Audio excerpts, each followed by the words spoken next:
let's face it, dads have a lot of hats to wear. The trouble is sometimes it's easy to try to say, oh, that's your hat, that's my hat. One of the places this often happens is at church.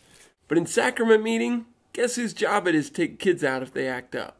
That's right, good old dad. Now some of you are going to be saying, well, what about mom? And you're at least partially right. Certainly there's times when dad can't be the one to take the kids out. But let me show you something that President Boyd K. Packer said that I find very interesting. The reverence we speak of does not equate with absolute silence. We must be tolerant of little babies, even from an occasional outburst from a toddler being ushered out to keep him from disturbing the peace. And here's the good part. Unless the father is on the stand, he should do the ushering. Unquote. You hear that last part?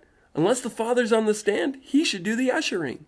Now I personally resemble that remark because it's the moment you're comfortable in church that things start getting crazy. Now my wife and I have tried a lot of different methods, but there's one that seems to work better than the others. Let's say your kids start screaming in church. Now of course your first thought is, I gotta get this kid out of here! And you're right. So take the kid out. But whatever you do, when you get out there, don't sit out in the foyer and let the kid go to town.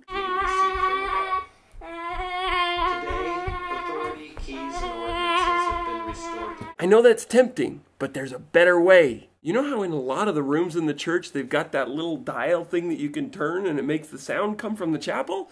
That's your trick. Find one of those rooms, switch on the dial, and turn it full blast. Then close the door, get out one of the handy-dandy folding chairs, and then say, guess what, kid? Sit there. Hopefully your kid will be as smiley as she is now, but not likely. Then get out another folding chair, sit and say, okay, you're staying right there until you're all quiet again. You can explain to them that church is a place where it's supposed to be reverent. And if they can learn to be reverent here in time out, then they can go back in and sit with the family. Now this works well because in sacrament meeting, they may not be able to run around a lot, but they can wander around the bench a little bit and they can do some coloring or some very gentle activity like that. But in time out, they sit on the chair and there's not much else to do because it's a folding chair. What can you do on a folding chair?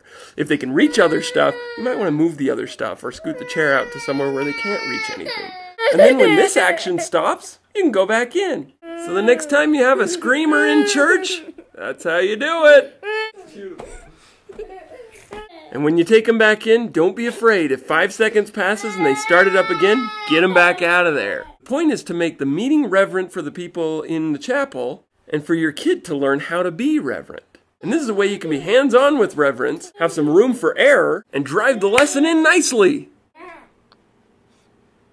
Thanks for joining us again today. I'm Chaz Hathaway, author of Marriage is Ordained of God, but Who Came Up with Dating? A humorous guide to help you succeed at dating, and Giraffe Tracks, the inspiring true story of an LDS missionary in post-apartheid South Africa. Join us again next time for another episode of Gospel Living Made Awesome!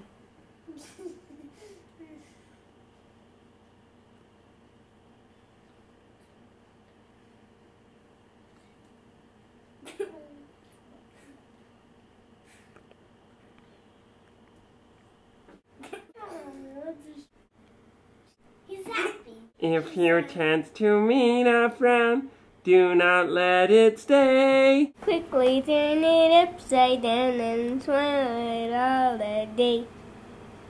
Wait a minute.